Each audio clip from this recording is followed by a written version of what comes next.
What's up, YouTube? We're back again and we're here for another video finally. I miss you guys.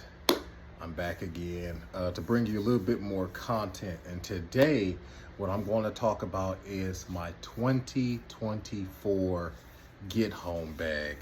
I know a lot of this is going to be some stuff that maybe you guys yourselves probably wouldn't pack, but what works for me probably wouldn't necessarily work for you. You have to make everything that works for you for you. And so what might be my cup of tea may not be your cup of tea, but we're going to get after this. For all of those that are comic queens and are going to talk, a lot of my gear, I'm going to tell you now, is new gear. I actually got an email on my account, and it was asking me, if you were going to make an extensive get home bag, what are some of the things that you would pack? So I comprised a bag of a bag that I had on hand that's very discreet, along with items that I've had for years, products that I've tried, and a couple of new products that I'm going to be trying out here over the next couple of weeks to make sure there's something that I want to keep in my get home gear, or if I want to take it out. So don't be surprised when you see those new things. I think that when you do build a get home bag, it's good to have all of the products inside of your get home bag if they are tested. If they are tested and they're proven true, it's good to have the items inside your get home bag to be new, because worn stuff, you don't want it to fail on you when you are actually in a situation where you need it. So it's best to service test it or just try it out for a little bit before you put it inside your bag permanently. And yeah, so that's stuff that I got on my bag. So I built this rig to show you what I would carry. Before, I was just carrying a sling, but with everything that's going on today in our country and stuff, I decided to make a more robust system. And so yeah, I'm going to show you guys that, and let's get the video started. All right, guys, so we're getting ready to kick this off. Please excuse any background noise that we're going to have, but we're going to go straight into the contents of these bags. This stuff right here to the right is my EDC and the things that I carry with me every day. And then what we're going to do is we're going to go into the contents of the bug out bag just here to the left, and then we're going to get things kicked off. So the first thing that I'm carrying in my EDC, and I'll make this quick for you guys, are just my car keys with that boom device. With the boom device, I'm able to separate my car key from this side of the key, my house key, and then this black reservoir here that houses a little bit of spare money if I need it to get a ride from somebody else, if my vehicle was down, or if somebody had something of interest that I needed and they wanted the cash for it, then I could just do that. Or in an emergency situation and you need a little extra cash, it's always good to keep something like this on you. Another thing that I'm carrying every day in my EDC are my Skull Candy earphones. They're, I don't know the name of them, but they're not expensive, about 40 bucks, and they are always on the ready. So, I got these little babies going. Next, I keep a little lip balm. Then I have my Garmin Instinct. And as you can see,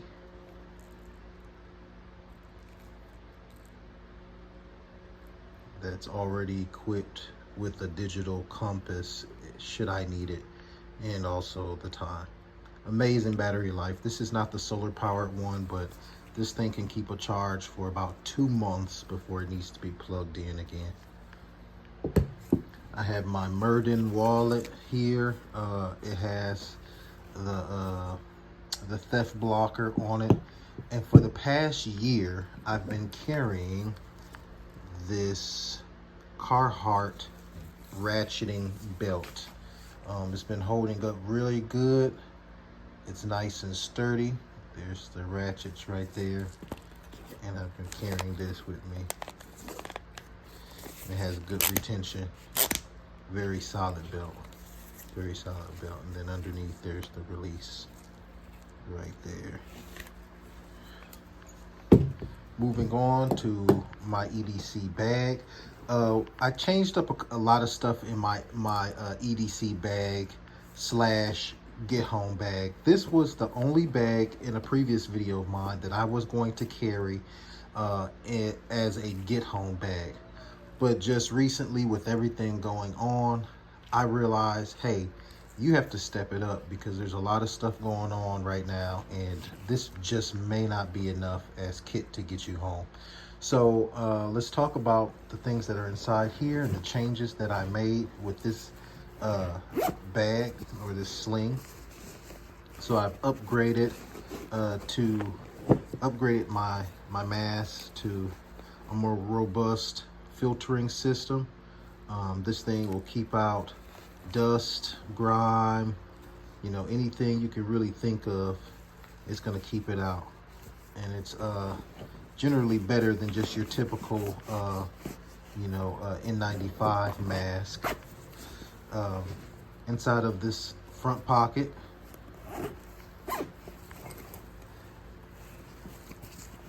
let's see, we have hand sanitizer.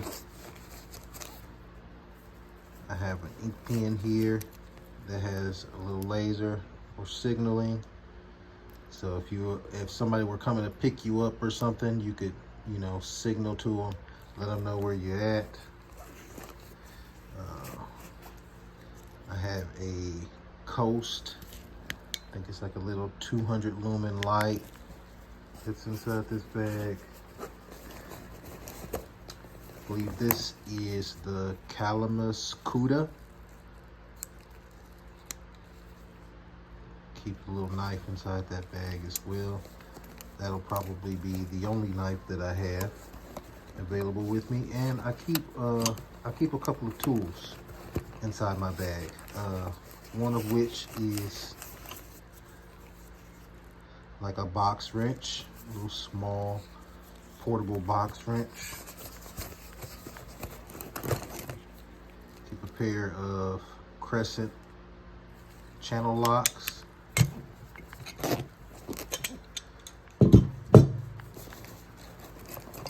Keep a pry tool.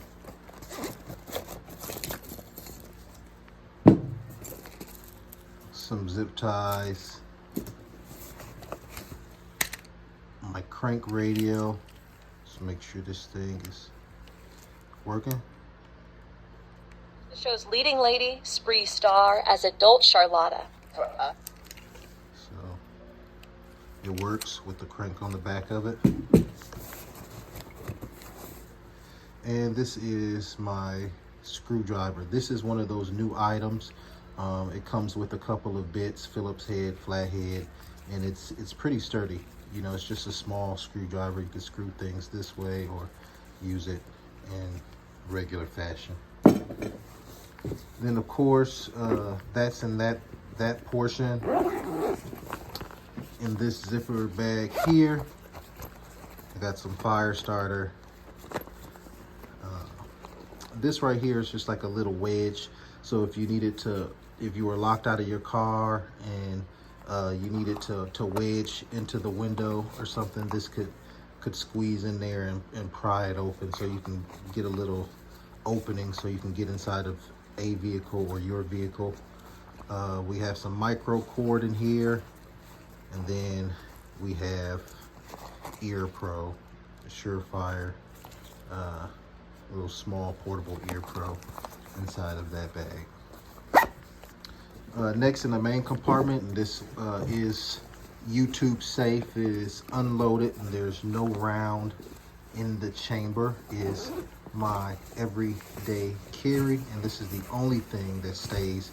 And this back portion is the Glock 19, is my EDC with the TLR 7, and there's no mag inside of it, and it is clear.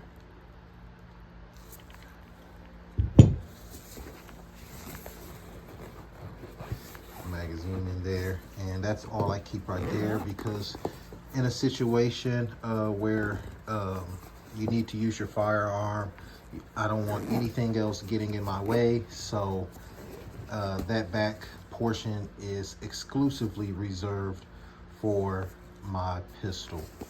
And that's what I keep in my EDC bag. Believe it, that's only coming in, EDC bag, because of the tools, is coming in at about 5 pounds. Now, when you're thinking get home bag, a lot of preppers talk about the bag and oh, it's a Vortex, or you know, this type of bag, and you know, look at all the contents, and I have a primary weapon and a secondary weapon. But in a get home situation, there should be on your mind the first obstacle that you are going to have to face with your get home bag, and that obstacle is walking a long distance. Everybody always negates the fact that you're going to have to walk 20 plus miles back to whatever location that you're going to. So the very first thing that you should be mindful of, sorry about that, had to tend to the kids.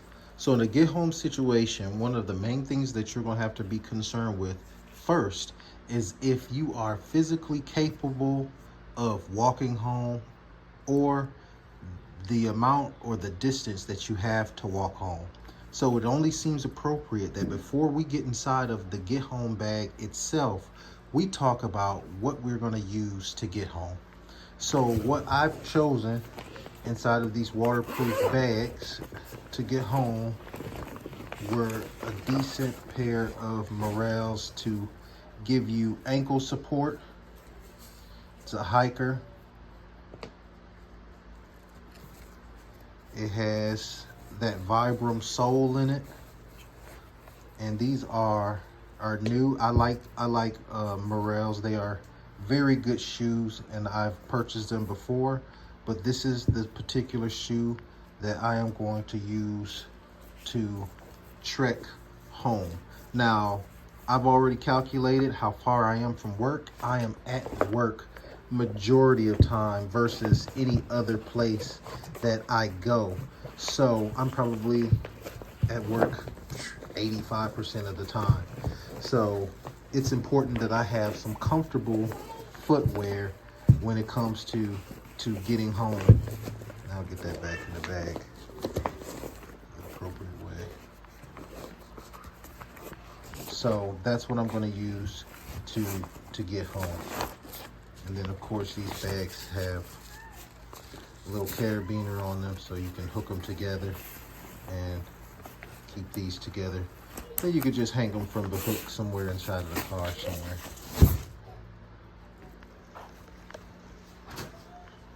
Now, what we all been waiting for is the get home bag. And this is a Mosiso camera bag.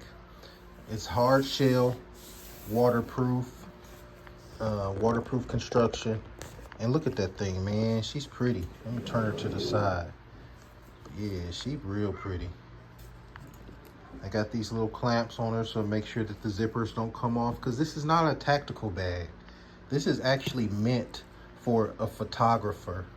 But what I wanted to use something that I already had. I didn't want to purchase a tactical bag or anything like that, because in a situation where you're just trying to get home, you don't want to draw unnecessary attention to yourself.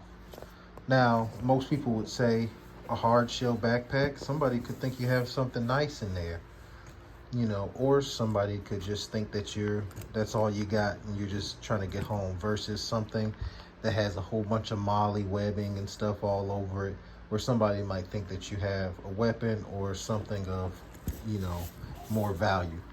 Now let's start with the outside of the pack. Up front here is I'm running a couple of high-vis red carabiners that can be clipped to your belt loops. Standard straps here, padded, breathable straps. Has a chest connection so you can get more support. And I intentionally wanted to couple this with the sling bag because what I wanted to do is I wanted to end up counterbalanced. So I have a little bit of weight in front of me with a little bit of weight behind me. So in total, with the sling bag and with this bag, it should come to about 20 pounds for your trek. So also here in the front, I have a little shima that is folded down in there to give you a little bit of mid-back or lower lumbar support or cushion. And here we have the Kodiak Kip. It is a headlamp, but this alone can be clipped to the brim of your hat, and it has multiple settings. The first setting is a nitro, which it will stay on for 30 seconds before it goes off, and then you switch through a lower setting. You switch to the lower setting. Then we have a green light, and then we have a red light. So this light is premium for reading in the dark, high vis. It's a very good little light that can go on top of your hat, especially when you're trying to be hands-free. I actually got this for sale. This is a canteen, clean canteen, and it is a single-walled. It's a single-walled cup, and as you can see, she's ready to go. So if I needed to boil some water on the go, I could with this. And that's gonna be right there in that compartment on the side. Now, we're getting ready to go on the inside of the bag, and we're getting ready to get into the meat and potatoes. But first, we're gonna go to the side of the bag here, inside of this compartment here, that also flips down. So if you did wanna run a rifle, you could put the barrel of the rifle in here, run it all the way up, and then secure it with this strap here. But I'm not choosing to run one. So we put this up here. Next thing we have is we have some spare batteries that are just right here in the side of this.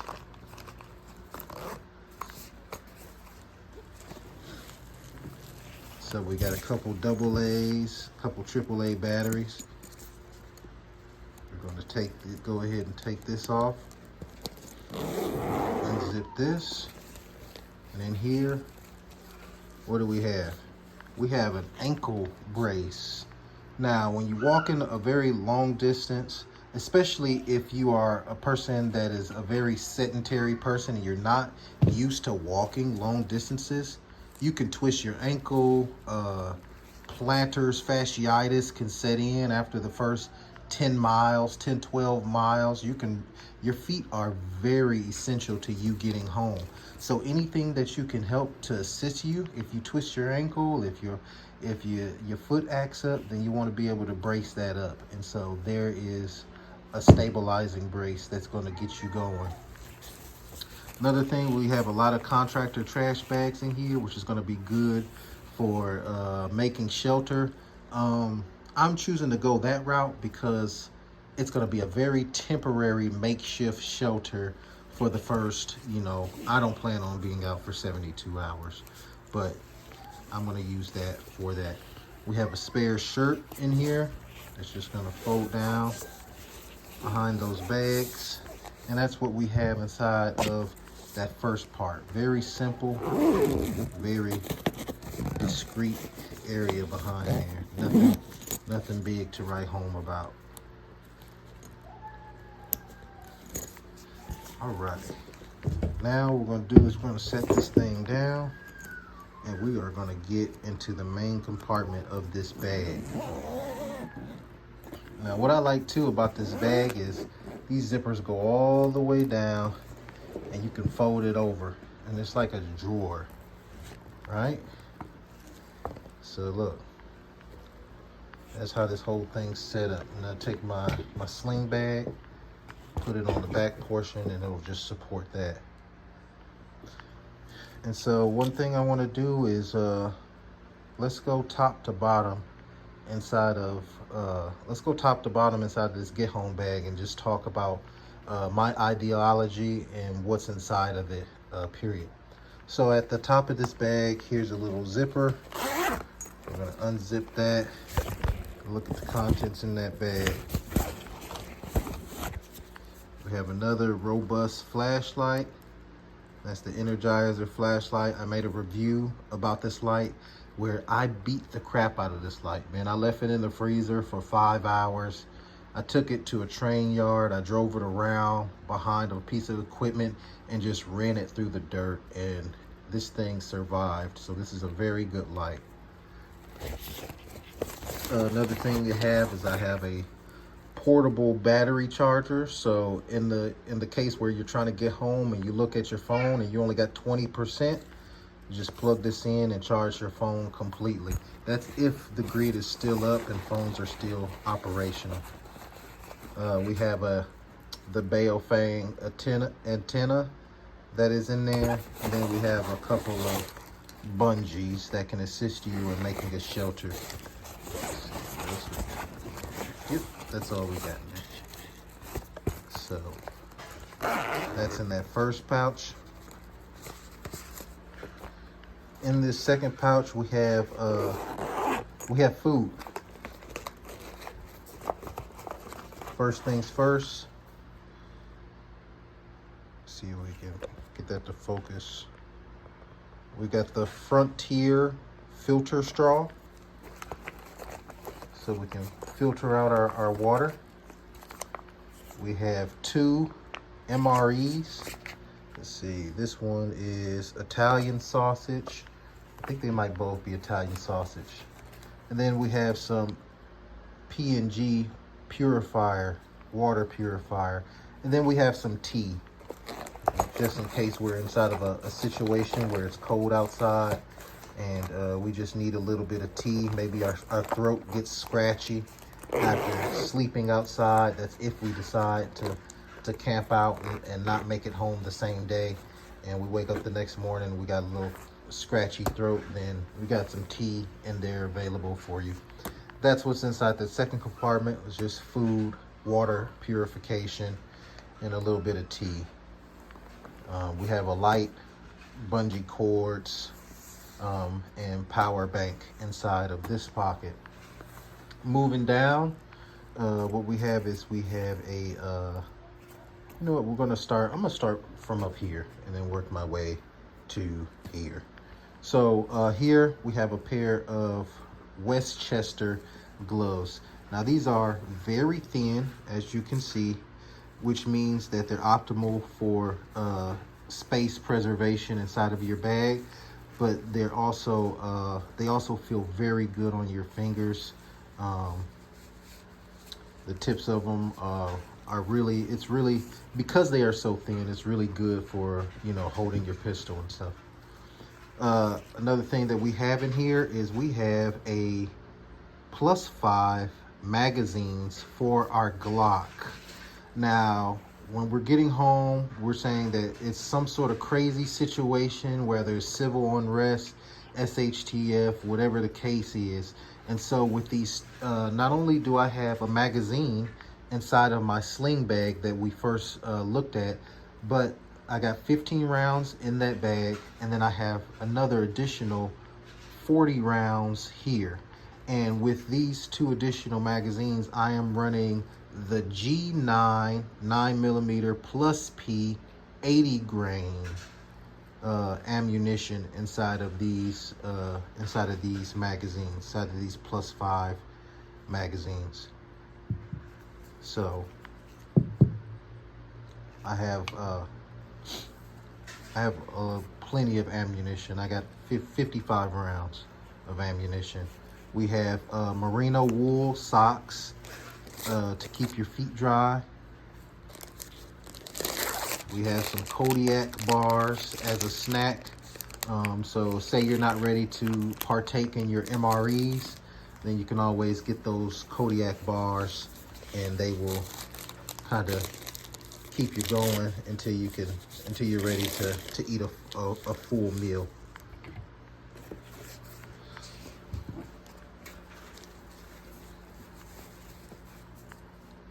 Next, We have another means of containment.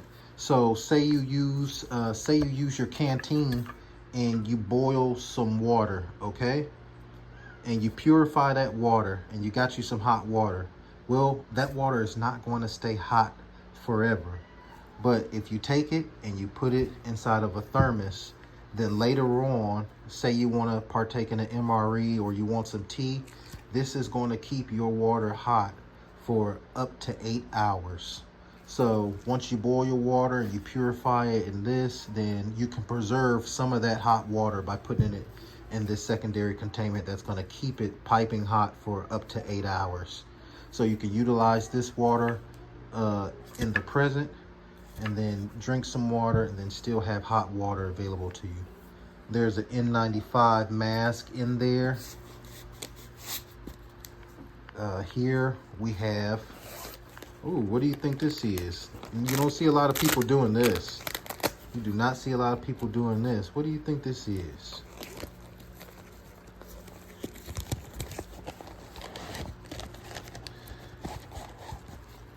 We have my Baofeng radio, and it is inside of,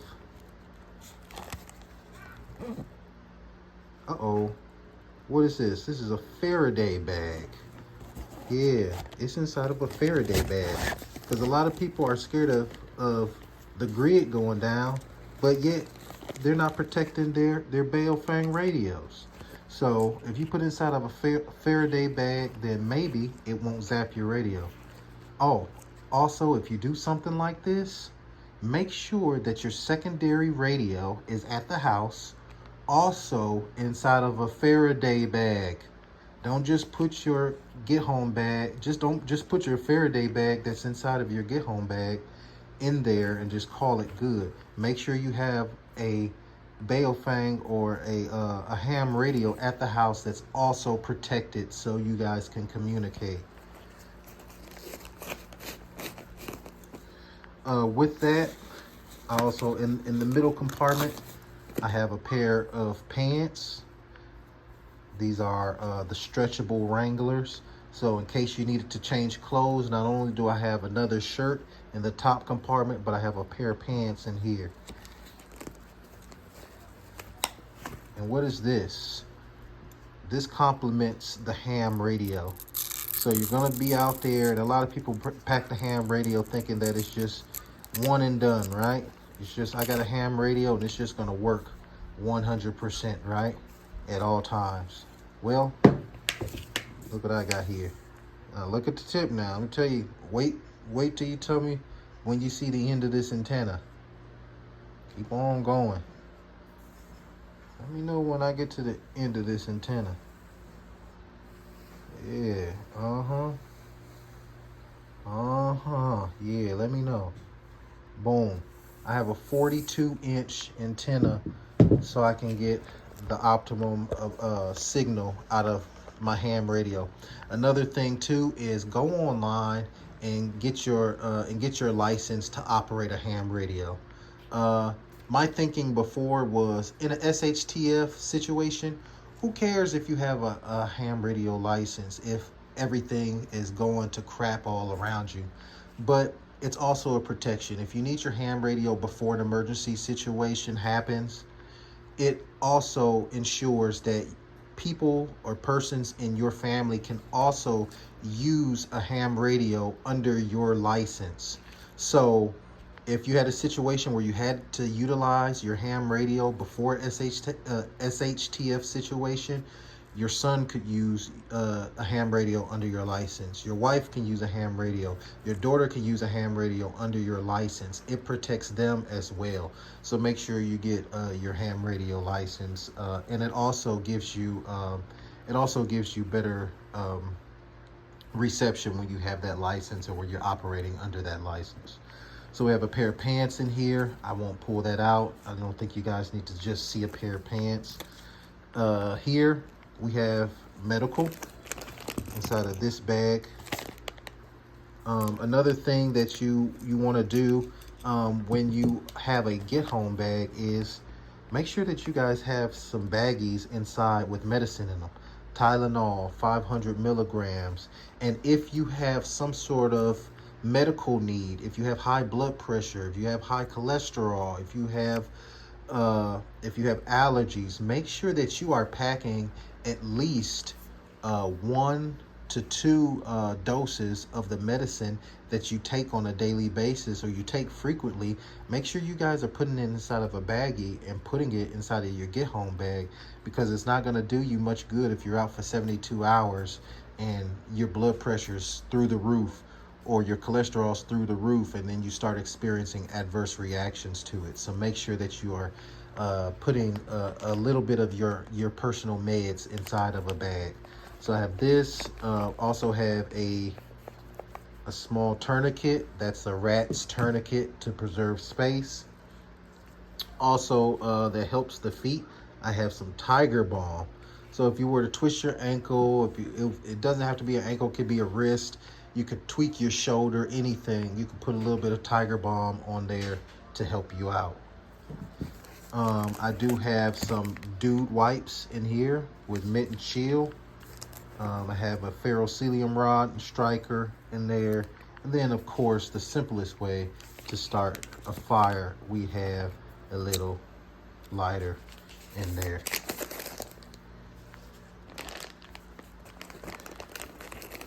So we have meds, we have a way to wipe our behind, we have some Tiger Balm for those sprains and aches, and then we have this little multi tool where it's a whistle, it's a magnifying glass, it's a thermometer, and we have a little small compass on there, and then that just sets nice and pretty right on top there.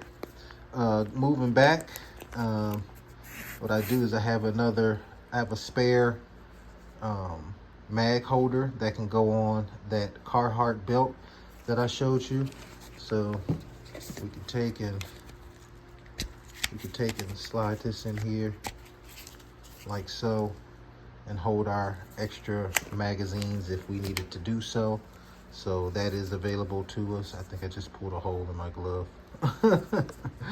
So that's available to us. Another thing we have here is I have like 4 or 5 different types of tinder just inside this small plastic tube. Okay, I have fire resistant tinder, I have waterproof matches, I have what is this, fat wood, and then I have some waterproof fire starter down there, and then I have some homemade fire plugs right at the top. So multiple ways to make a fire inside this small little container. Another thing we have is we have athletic tape. So again, this goes back to having to walk a very long distance home. Just putting a little bit of sports tape and running it from the back of your hamstring up to the bottom of your glutamus, could help you a long ways if you're walking 20 plus miles. So athletic tape in there. Then we have, of course, our Silcock key. If we're in an urban setting, we'll be able to procure water from a building. We have a fire bellows to blow and to work with our tinder that we have. We have a roll of duct tape that has a steel rod in the middle of it. The purpose of the steel rod was just to wrap the duct tape around, but you could probably also use the steel rod to when you start a fire with the tape, and that steel rod begins to retain some of that heat in a rainy situation, where you're trying to dry out your smalls and stuff and get your fire going, then that's going to be putting off a lot of heat to help you dry out those smalls and get your fire started. Another thing, don't think I forgot, another thing I got tucked down here. Because this type of stuff will stop you in your tracks. That soreness that you get at the bottom of your foot and you've been walking for a long time with boots on or uncomfortable shoes or comfortable shoes also, it can happen. Get you a little bit of moleskin to work with you. Let me go ahead and put all this stuff back in here, quick and in a hurry. The good thing about this bag is you can put everything right back, quick and in a hurry. No harm, no foul. Everything stows away pretty quickly. All right. Lastly, we have this compartment over here. We have a I won't even try to pronounce that. This is a poncho that can also double as a shelter. It's large enough to double as a shelter. Pulling this back down. This is my little homemade smoke bombs. I just got one. So in a situation where it's civil unrest, you know, like the type that we've seen before, you could light something like this and throw it into, you know, a crowd. It's just smoke. Hey, YouTube, it's just smoke. And you throw it to a crowd, and then you create a little bit of smoke, and it might assist you in trying to work your way through the crowd and, you know, everybody with low visibility to everyone else. This is something that you can use. This is CLP, used to clean your firearm if you're in a dusty environment or what have you, or you're walking through the city. If there's cars passing by you, kicking up a lot of dust, and somehow, some way, your firearm ends up getting dusty, then you have something like that. You can wipe it off and use the Shima and wipe it off and kind of clean it up and give it a little bit of oil. Here we have a really small, cheap, reflective blanket, and then we have a big roll of 550 paracord down in there. So we're gonna tuck all of this stuff away, and that's it, man. This is my get home bag.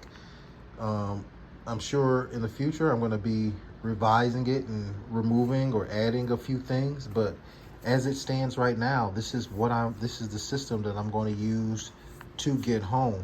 I do not intend for it to take me 72 hours to get home, but you never know. I think the best rule is the 666 rule. You know, 6.5 hours, 6.5 hours, or excuse me, 6.5 miles, 6.5 miles, 6.5 miles. If you're within that 20-mile range. So, you know, you do 6.5 miles and you stop, you take you a nice little break, and then you do your next 6.5, and then your next 6.5, and it should get you home, you know, if you're taking the appropriate breaks, hydrating, and doing what you need to do. So, yeah, I don't think that everybody is going to be going completely nuts, because I think it's going to take a while for people to realize just how dire the situation is initially. So this is the system that I'm choosing to use. I'm not running a primary and a secondary. My secondary is my Glock 19, but that's it. That's all I'm carrying. So appreciate everybody for watching the channel. This is my get home bag, and yeah, I'll catch you guys next time.